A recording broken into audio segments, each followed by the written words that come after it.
ሀብታም ለመሆን 100% የሚሰራ የአንድ ሳምንት ቻሌንጅ። ይህ የ7 ቀን ቻሌንጅ የተዘጋጀው በህይወታችሁ ውስጥ ያለውን የገንዘብ ፍሰት ከመሰረቱ ለመቀየር ነው። ብዙ ሰዎች ስለ ገንዘብ ያላቸው አስተሳሰብና እምነት በስጋት በጭንቀትና በድህነት ስሜት የተሞላ ነው። ይህ ቻሌንጅ ያንን የተሳሳተ አስተሳሰብ በመስበር በአጭር ጊዜና ምናልባትም ባልጠበቃችሁት ሁኔታና አጋጣሚ ከገንዘብ ጋር በተያያዘ ከእናንተ ጋር ተጣብቆ የቆየውን የድህነት ድሪቶ ለአንዴና ለመጨረሻ ጊዜ አውልቃችሁ የምትጥሉበት ተግባራዊ ልምምድ ነው። በዚህ አንድ ሳምንት ውስጥ የምናልፍባቸው 7 እርከኖች የገንዘብን ህግጋት እንድትረዱና በገንዘብ ላይ የበላይነትን እንድታገኙ የሚያስችሉ ተግባራዊ እርምጃዎችን ይዘዋል። ሀብታም መሆን ማለት ብዙ ገንዘብ ማግኘት ብቻ ሳይሆን ያንን ገንዘብ የመሳብ የማቆየትና የማብዛት ብቃትን ማዳበር ማለትም ነው። ይህ ቻሌንጅ በ7 ቀናት ውስጥ ብቻ በሚሊዮን የሚቆጠር ብር በባንክ አካውንታችሁ ውስጥ ያስገኛል ማለት ባይሆንም ያንን ሀብት ለመፍጠርና ለመያዝ የሚያስችል ጠንካራ ስብዕናና ትክክለኛ መሰረት በውስጣችሁ ያስቀምጣል። ከዛሬ ጀምሮ ለሚቀጥሉት 7 ቀናት የምታደርጉት እያንዳንዱ እንቅስቃሴ ለወደፊት የፋይናንስ ነፃነታችሁ የሚቀመጥ ትልቅ መዋለ ንዋይ ነው። ዝግጁ ከሆናችሁና በትክክል ከተገበራችሁት ይህ ጉዞ ህይወታችሁን ወደ አዲስ ምዕራፍ ያሸጋግረዋል። ሀብታም ለመሆን በምታደርጉት ጉዞ ውስጥ የመጀመሪያውና ከባዱ ሥራ በኪሳችሁ ሳይሆን በአእምሯችሁ ውስጥ የሚገኘውን እንቅፋት ማስወገድ ላይ ነው። ብዙዎቻችሁ ለምንድነው ሀብታም መሆን ያልቻልኩት ብላችሁ ራሳችሁን ትጠይቁ ይሆናል። መልሱ ግን በአብዛኛው የሚገኘው ስለ ገንዘብ ባላችሁ እምነት ውስጥ ነው። አንዳንዶቻችን ያደግነው ስለ ገንዘብ የተዛቡ ንግግሮች በሚዘዋወሩበት ቤተሰብ ወይም ማህበረሰብ ውስጥ ሊሆን ይችላል። ገንዘብ የሰው ልጅን ባህሪ ይለውጣል፣ ሀብታሞች ሰላም የላቸውም፣ ወይም እኛ ድሆች ብንሆንም በሐቅ ነው የምንኖረው የሚሉ ብሂሎች በውስጣችሁ ድህነት ምቾት አለው የሚል ጽኑ እምነት እንዲገነባ ያደርጋሉ። እነዚህ እምነቶች በህይወታችሁ ውስጥ የሚመጡ የሀብት ዕድሎችን እንዳታዩ ይጋርዷቸዋል። ሀብታም ለመሆን መጀመሪያ ስለ ገንዘብ ያላችሁን አመለካከት መቀየር እጅግ ወሳኝ የመሰረት ድንጋይ ነው።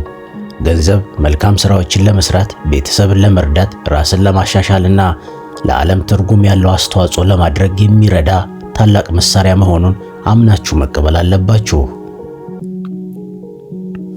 የመጀመሪያው ቀን ዓላማችሁ እነዚህም በውስጣችሁ የተደበቁ የድህነት አስተሳሰቦችን ነቅሳችሁ ማውጣትና በሀብት አስተሳሰብ መተካት ነው።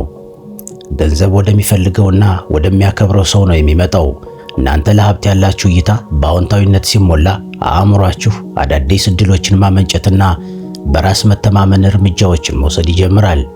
ስለዚህ የመጀመሪያው ቀን ተግባራዊ እርምጃዎች ወይም ሥራዎች የሚከተሉት ናቸው። ስለ ገንዘብ የሚሰማችሁን እውነተኛ ስሜት ሐቀኛ ሆናችሁ መርምሩ። ብዙ ገንዘብ ቢኖረኝ ደስ ይለኛል ወይስ ያስጨንቀኛል? ስለ ሀብታም ሰዎች ስሰማ እቀናለሁ ወይስ? የሚሉትንና የመሳሰሉትን ጥያቄዎች ለራሳችሁ መልሱ። ከዚያም 3 አሉታዊ እምነቶቻችሁን በወረቀት ላይ አስፍሩ። ሁለተኛ፣ እነዚያን አሉታዊ እምነቶች ወደ አዎንታዊ ቀይሯቸው። ለምሳሌ ገንዘብ ማግኘት ከባድ ነው የሚለውን ገንዘብ በፈጠራዬና በአገልግሎቴ ምክንያት ወደ እኔ በቀላሉ መምጣት ይችላል በሚል ተኩት። እነዚህን አዳዲስ እምነቶች በመጀመሪያው ቀን ቢያንስ 10 ጊዜ ለራሳችሁ ጮክ ብላችሁ ንገሩ። ሶስተኛ፣ ዛሬ በምትሉበት ቦታ ሁሉ የተትረፈረፈ ነገርን ፈልጉ። የሚያማምሩ ሕንፃዎችን፣ የሚያማምሩ ውድ መኪናዎችን ወይም በትላልቅ ሱቆች ውስጥ የሚከናወኑ የንግድ ልውውጦችን ስታዩ ይህ ሁሉ የሰው ልጅ አእምሮ ውጤት ነው፣ እኔም የዚህ ተካፋይ መሆን እችላለሁ ብላችሁ አስቡ። ከድህነትና ከችግር ይልቅ በረከትንና ስኬትን ማየት ልመዱ። አራተኛ፣ ዛሬ አንድ ሰው በነፃ የሆነ ነገር ቢሰጣችሁ ወይም ቢያመሰግናችሁ አይገባኝም ከማለት ይልቅ አመሰግናለሁ ብላችሁ በደስታ ተቀበሉ። ይህ አእምሯችሁ ለበረከት ክፍት እንዲሆን ያደርገዋል። ብዙ ሰዎች ሀብታም ለመሆን መፍትሄው ተጨማሪ ገንዘብ ማግኘት ብቻ ይመስላቸዋል። ነገር ግን እውነታው ከዚህ የተለየ ነው። ብዙ ባገኛችሁ ቁጥር የአያያዝ ጥበብ ከሌላችሁ ወጪያችሁም አብሮ ያድጋል። ሀብታም መሆን ማለት ብዙ ማግኘት ብቻ ሳይሆን ያገኛችሁትን ገንዘብ በአግባቡ ማስተዳደርና ከእናንተ ጋር እንዲቆይ ማድረግ መቻል ነው። የሁለተኛው ቀን ቻሌንጅ ትኩረት የሚያደርገው በሕይወታችሁ ውስጥ ባሉ የገንዘብ ማጣሪያ ቀዳዳዎች ላይ ነው። በገንዘብ ማጣሪያችሁ ላይ ትናንሽ ቀዳዳዎች ካሉ የቱንም ያህል ትልቅ የገንዘብ ወንዝ ቢፈስላችሁ ማጣሪያው ባዶ ሆኖ ይቀራል። ሀብታም ሰዎች ገንዘባቸውን የሚቆጣጠሩት በስሜት ሳይሆን በእቅድ ነው። ብዙዎቻችሁ ገንዘብ ስታገኙ መጀመሪያ የምታስቡት ምን ልግዛበት የሚል ሊሆን ይችላል። ይህ የተጠቃሚነት ስሜት ወይም ኮንሱመር ማይንድሴት ለድህነት ትልቁ መንስኤ ነው።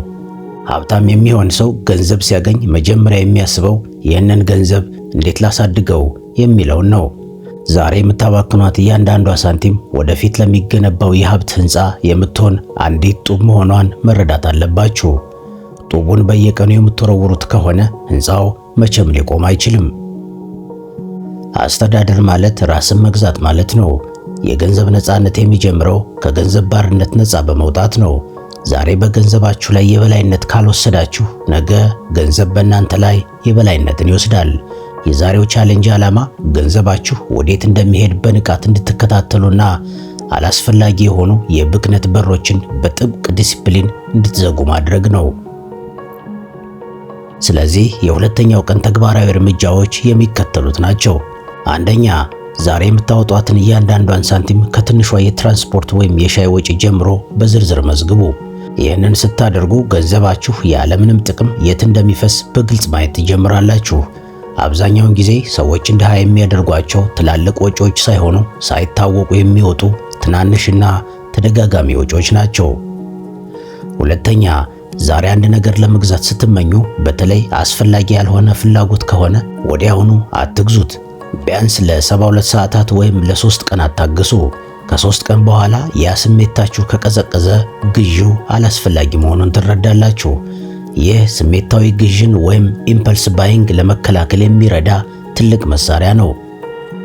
ሶስተኛ፣ በሕይወታችሁ ውስጥ ያሉ ወጪዎችን በሁለት መዝገብ ክፈሏቸው። የመጀመሪያው ለመኖር የግድ የሚያስፈልጉ ለምሳሌ ለቤት ኪራይ፣ ለምግብ፣ ለጤናና ለመሳሰሉት ሲሆን ሁለተኛው መዝገብ ደግሞ ለደስታ ወይም ለዝና የሚወጡ ወጪዎች ለምሳሌ ውድ ልብሶች፣ መዝናኛዎችና የመሳሰሉት ብላችሁ መድቧቸው። ዛሬ ቢያንስ አንድ መሰረታዊ ላልሆነ ጉዳይ የምታወጡትን ወጪ ትታችሁ ያንን ገንዘብ ለብቻው የሀብት ዘር በሚል ሂሳብ ውስጥ አስቀምጡት። አራተኛ፣ ገንዘባችሁ ወዴት እንደሚሄድ ከመገረም ይልቅ ወዴት መሄድ እንዳለበት አስቀድማችሁ አዝዙት። ለወሩ የሚሆን ቀላል በጀት አውጡ። ገንዘብ ትዕዛዝ ይወዳል፣ ካልታዘዘ ግን በራሱ መንገድ ይጠፋል። በዚህ ዓለም ላይ ለሁሉም ሰው እኩል የተሰጠ ብቸኛው ካፒታል ጊዜ ነው። ሀብታም መሆን የቻሉ ሰዎችና በድህነት አዙሪት ውስጥ የቀሩ ሰዎች የሚለያዩት በገንዘባቸው መጠን ሳይሆን ጊዜያቸውን በሚጠቀሙበት መንገድ ላይ ነው። ሀብታችሁ በእያንዳንዱ ያለ አግባብ በምታባክኑት ጊዜ ውስጥ ተቀብሮ ይገኛል። ጊዜያችሁን እንደ ፍጆታ ካያችሁት ያልቃል፣ እንደ ኢንቨስትመንት ካያችሁት ግን ያተርፋል። አብዛኛው ሰው ጊዜውን ይሸጣል፣ ማለትም ደሞዝተኛ ይሆናል። ሌላው ደግሞ ያባክነዋል፣ ማለትም በማይረቡ ጊዜያዊ መዝናኛዎች ያጠፋዋል። ሀብታም የሚሆን ሰው ግን ጊዜውን ይገዛል ወይም ኢንቨስት ያደርጋል። ከመደበኛ ስራችሁ ከተመለሳችሁ በኋላ ያሉት ከ3 እስከ 4 ሰዓታት የህይወታችሁን አቅጣጫ የሚወስኑ ወሳኝ ሰዓታት ናቸው። እነዛን ሰዓታት በቴሌቪዥን፣ በማህበራዊ ሚዲያ አሉባልታ ወይም ትርጉም በሌላቸው ወሬዎች የምታሳልፉ ከሆነ የወደፊት የሀብት ዕድላችሁን በገዛ እጃችሁ እየቀበራችሁት ነው። ሀብታም ለመሆን ዛሬን ለነገ መስዋዕት ማድረግ ይጠይቃል። ዛሬ ሌሎች በማያደርጉት መንገድ ጊዜያችሁን ከተጠቀማችሁ ነገ ሌሎች በማይችሉት መንገድ መኖር ትጀምራላችሁ። የሶስተኛው ቀን ቻሌንጅ ዓላማችሁ በየቀኑ በነፃ የምታገኙትን 24 ሰዓት እንደ ወርቅ እንድታዩትና ቢያንስ የተወሰነውን ክፍል ወደፊት ገንዘብ ሊያመጣ የሚችል ንብረት ወይም አሴት ለመገንቢያነት እንድታውሉት ራሳችሁን ማስገደድ ነው። ስለዚህ የሶስተኛው ቀን ተግባራዊ እርምጃዎች የሚከተሉት ናቸው። አንደኛ፣ ዛሬ የምታሳልፉትን እያንዳንዱን ሰዓት መዝግቡ። በተለይ ከስራ በኋላ እስከ መኝታ ያላችሁን ሰዓት ምን ላይ እንደዋለ በሐቀኝነት ተመልከቱ። በማህበራዊ ሚዲያ ማለትም በቲክቶክ፣ በፌስቡክ፣ በኢንስታግራም እንዲሁም በዩቲዩብ ላይ የምታሳልፉት ሰዓት ለእናንተ ገቢ ያስገኘ ነው ወይስ ለባለቤቶቹ የሚለው መርምሩ። ሁለተኛ፣ ዛሬ ቢያንስ 1 ሰዓት ወይም 60 ደቂቃ ከማንኛውም መዝናኛ ተቆጥባችሁ ለወደፊት ሀብታችሁ መሰረት የሚሆን ተግባር ላይ ብቻ አውሉ። ይህ ሰዓት ስልካችሁ የሚዘጋበትና ትኩረታችሁ 100% የሥራ ሐሳብ ማመንጨት፣ አዲስ ገቢ ሊያስገኝ የሚችል ዕቅድ ማውጣት ወይም በጥልቅ ጥናት ላይ የምትሆኑበት ሰዓት ይሁን። ሶስተኛ፣ ዛሬ ለምትሰሙት ወይም ለምታዩት መዝናኛ የምታውሉትን ጊዜ በግማሽ ቀንሱ። በምትኩ ያንን የተረፈውን ግማሽ ሰዓት ስለ ቢዝነስ ስልቶች ወይም ስለ ስኬታማ ሰዎች ታሪክ ወደ መስማት ቀይሩት። አእምሯችሁ በሚዝናናበት ሰዓት ሳይሆን በሚሰራበት ሰዓት ነው ሀብትን የሚወልደው። አራተኛ፣ ከመተኛታችሁ በፊት የነገውን የጊዜ ሰሌዳችሁን አውጡ። በነገው ውሏችሁ ውስጥ የሆነ ትርፍ ሊያስገኝ የሚችል አንድ ተግባር በግልጽ አስፍሩ። ጊዜያችሁን ካላቀዳችሁት ሌሎች ሰዎች ለራሳቸው ዓላማ ይጠቀሙባቸዋል። በሀብታሞችና በድሃዎች መካከል ያለው ሌላው ትልቁ ልዩነት ያላቸው የገንዘብ መጠን ሳይሆን በአእምሯቸው ውስጥ ያለው የመረጃ አይነት ነው። ብዙዎቻችሁ ሀብታም ለመሆን መጀመሪያ ገንዘብ ያስፈልገኛል ብላችሁ ታስባላችሁ። ነገር ግን እውነታው መጀመሪያ የሚያስፈልገው ያንን ገንዘብ ለመሳብና ለማስተዳደር የሚያስችል ዕውቀት ነው። አእምሯችሁ ውስጥ ያለው መረጃ የድህነትና የጥረት ከሆነ እጃችሁ ላይ የሚገባው ገንዘብም በዚያው ልክ አነስተኛ ይሆናል። አንጎላችሁን በሀብት ሕግጋትና በስኬት ዕውቀት ከሞላችሁት ግን ያ ዕውቀት ገንዘብን የመሳብና የማብዛት ተፈጥሯዊ ኃይል አለው። ታዋቂው ቢሊዮነር ዋረን ቡፌት በቀን ውስጥ 80% የሚሆነውን ጊዜውን የሚያሳልፈው በማንበብና ዕውቀትን በመቅሰም ነው። ምክንያቱም ዕውቀት ወለድ ወይም ኮምፓውንድ ኢንተረስት አለው። ዛሬ የምትማሯት አንዲት የቢዝነስ ስልት ወይም የገንዘብ ሕግ ከዓመታት በኋላ በሚሊዮኖች የሚቆጠር ትርፍ ልታመጣ ትችላለች። ዕውቀት ማለት በጨለማ ውስጥ እንደሚበራ ካርታ ወይም ኮምፓስ ያለው መንገድ ማለት ነው። ካርታ ወይም ኮምፓስ ከሌላችሁ በሀብት መንገድ ላይ ብዙ ጊዜ ታባክናላችሁ፣ ትወድቃላችሁም፣ ቶሎም አትደርሱም። እናም የአራተኛው ቀን ቻሌንጅ ዓላማ አእምሯችሁን የገንዘብ አሰራር፣ የኢንቨስትመንት አይነቶችንና የሀብታሞችን ስነ ልቦና እንዲረዳ አዲስ መረጃ መመገብ ነው። ባዶ አእምሮ ዕድሜ ልክን የድህነት እስረኛ ያደርጋል። ሀብታም መሆን ከፈልጋችሁ ሁልጊዜ ተማሪ መሆን አለባችሁ። ዛሬ የምታውቁት ነገር እዚያ ያደርሷችኋል። ወደፊት ለመሄድ ግን አዲስ ነገር ማወቅ የግድ ይላችኋል። ስለዚህ የዛሬ ወይም የአራተኛው ቀን ተግባራዊ እርምጃዎች የሚከተሉት ናቸው። አንደኛ፣ ዛሬ ቢያንስ ለ30 ደቂቃ ያህል ስለ ገንዘብ አያያዝ፣ ስለ ኢንቨስትመንት ወይም ስለ ስኬታማ ሰዎች የህይወት ታሪክ የሚያወሳ መጽሐፍ ወይም ጽሑፍ አንብቡ። በምታነቡበት ጊዜ በሐሳቡ ላይ ብቻ ትኩረት አድርጉ። ይህ ሐሳብ ለኔ ህይወት እንዴት ይሰራል ብላችሁ ራሳችሁን ጠይቁ። ሁለተኛ፣ በገንዘብ ዓለም ውስጥ ያሉ 3 መሠረታዊ ቃላትንና ትርጉማቸውን በጥልቀት እወቁ። ሶስተኛ፣ በተለያዩ የማህበራዊ ሚዲያ አማራጮች የምትከተሏቸውን ወይም ፎሎ የምታደርጓቸውን ቻናሎችና ገጾች ዝርዝር በሐቀኝነት መርምሩ። አንደኛ፣ ለእናንተ እድገት የማይጠቅሙ፣ ሁለተኛ፣ እንዲሁ የሚያዝናኑ ብቻ የሆኑ፣ ሶስተኛ ደግሞ አሉታዊ ስሜት የሚፈጥሩ 3 አካውንቶችን አጥፉ። በምትካቸው ስለ ቢዝነስ፣ ስለ ፋይናንስና ስለ ስብዕና እድገት የሚያስተምሩ 3 ባለሙያዎችን ወይም ቻናሎችን ተከተሉ። አራተኛ፣ ዛሬ ከተማራችሁት ነገር ውስጥ አንድ ትልቅ ቁም ነገር መዝግቡ። ዕውቀትን በወረቀት ላይ የመመዝገብ ሂደት በአእምሯችሁ ውስጥም እንዲቀረጽ ያደርገዋል። በተጨማሪም ያንን የተማራችሁትን ነገር ዛሬ ከጎናችሁ ላለ አንድ ሰው፣ ቤተሰብ ወይም ጓደኛ ወይም የሥራ ባልደረባ ሊሆን ይችላል በማውራት ዕውቀታችሁን አጽኑት። በስኬትና በሀብት ሳይንስ ውስጥ እጅግ ኃይለኛና የማይታበል አንድ ሕግ አለ። እንዲህ የሚል እናንተ የአምስቱ የቅርብ ጓደኞቻችሁ አማካይ ውጤት ናችሁ የሚል። ይህ ማለት የእናንተ አስተሳሰብ፣ የገንዘብ አያያዝ፣ የምትጠቀሙበት ቋንቋና የምትመኙት የሀብት መጠን በአብዛኛው የሚቀረጸው በየቀኑ አብራችኋቸው በምትውሉ ሰዎች ነው።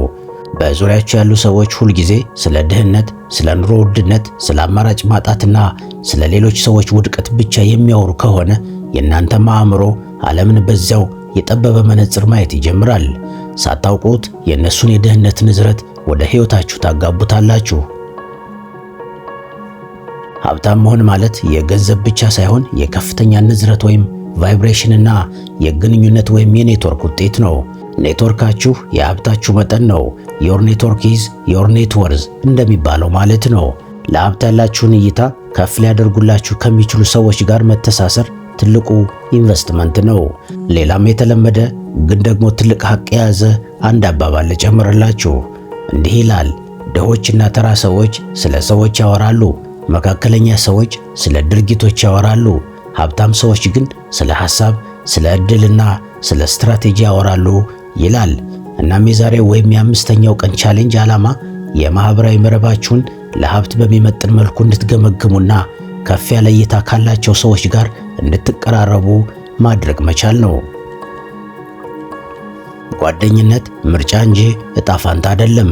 ልድገምላችሁ፣ በዙሪያችሁ የሚገኙ ጓደኞቻችሁ ምርጫዎቻችሁ ናቸው እንጂ ዕጣ ፈንታችሁ ከእናንተ ጋር ያጣበቃቸው አይደሉም። በዙሪያችሁ ያሉት ሰዎች ወደ ላይ የሚያወጧችሁ ካልሆኑ ወደ ታች እየጎተቷችሁ እንደሆነ ተረዱ። ስለዚህ ከንስሮች ጋር መብረር ከፈለጋችሁ ከዶሮዎች ጋር መቧጠጥ ወይም መንፈራፈር ማቆም አለባችሁ።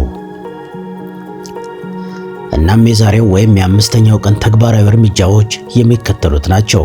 አንደኛ፣ አብዛኛውን ጊዜያችሁን የምታሳልፉባቸውን 5 የቅርብ ሰዎች ዝርዝር በወረቀት ላይ አስፍሩ። ከዚያም ስለ እያንዳንዱ ሰው የሚከተሉትን 3 ጥያቄዎች ራሳችሁን ጠይቁ። ይህ ሰው ስለ ገንዘብ ያለው አመለካከት ምንድነው? ከሱ ጋር ውዬ ስመለስ የመነቃቃት ወይስ የመዛል ስሜት ይሰማኛል? እኔ መድረስ የምፈልግበት ደረጃ ላይ ደርሷል ወይስ እዛ ለመድረስ እየተጋ ነው ብላችሁ ጠይቁ።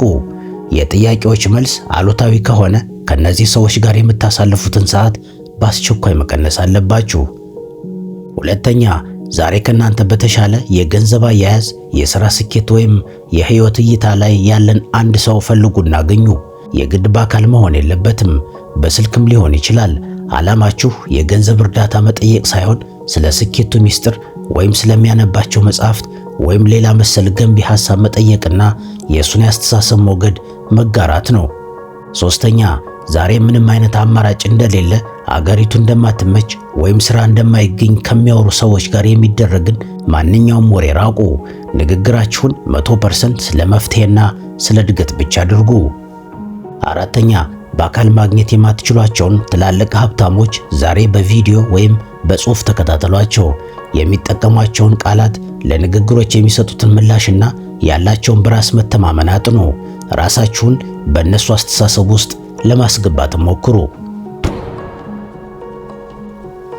አብዛኛው ሰው በኢኮኖሚ ቀውስና በኑሮ ውድነት የሚናወጠው በአንድ የገቢ ምንጭ በተለይም በደሞዝ ላይ ብቻ ስለሚተማመን ነው። በገንዘብ ዓለም ውስጥ አንድ የገቢ ምንጭ ብቻ ካላችሁ ለድህነት እጅግ የቀረበ አደገኛ መንገድ ነው። ጥናቶች እንደሚያመለክቱት የታወቁ ዓለም አቀፍ ሀብታሞች በአማካይ ቢያንስ 7 የገቢ ምንጮች አሏቸው። እናንተ ይህን ያህል ባይሆን እንኳ ቢያንስ ከአንድ በላይ የገቢ ምንጭ ይኖራችሁ። ሀብታም መሆን ከፈለጋችሁ ማንኛውንም ቦታና ሁኔታ ልክ እንደ የገበያ ቦታ ወይም ማርኬት ፕሌስ ማየት አለባችሁ። በገበያ ውስጥ ደግሞ በየቦታው ገንዘብ ሊያስገኙ የሚችሉ ክፍተቶችና ያልተመለሱ የሰዎች ፍላጎቶች ይኖራሉ። እናም እነዚህን ክፍተቶችና ፍላጎቶች ለመሙላት በተንቀሳቀሳችሁ ጊዜ እያንዳንዱ እርምጃችሁ ገንዘብ መሆን ይጀምራል። ሀብት ማለት ለሰዎች ለሚሰጥ ዋጋ ወይም ቫልዩ የሚከፈል ምላሽ ማለት ነው። ብዙ ገንዘብ ማግኘት ከፈለጋችሁ ለብዙ ሰዎች የሚሆን ትልቅ ዋጋ ወይም መፍትሄ ማመንጨት አለባችሁ። ተጨማሪ ገቢ ለማግኘት የግድ ትልቅ ፋብሪካ ወይም ትልቅ ካፒታል አያስፈልግም።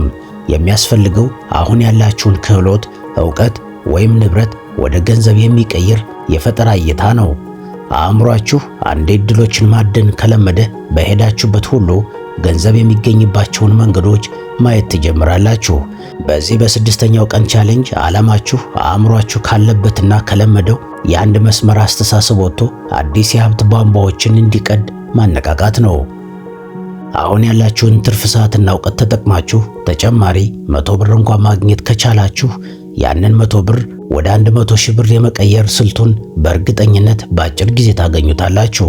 ትልቁ ስኬት መጀመሩ ላይ ነው። ስለዚህ የስድስተኛው ቀን ቻሌንጅ ተግባራዊ እርምጃዎች የሚከተሉት ናቸው።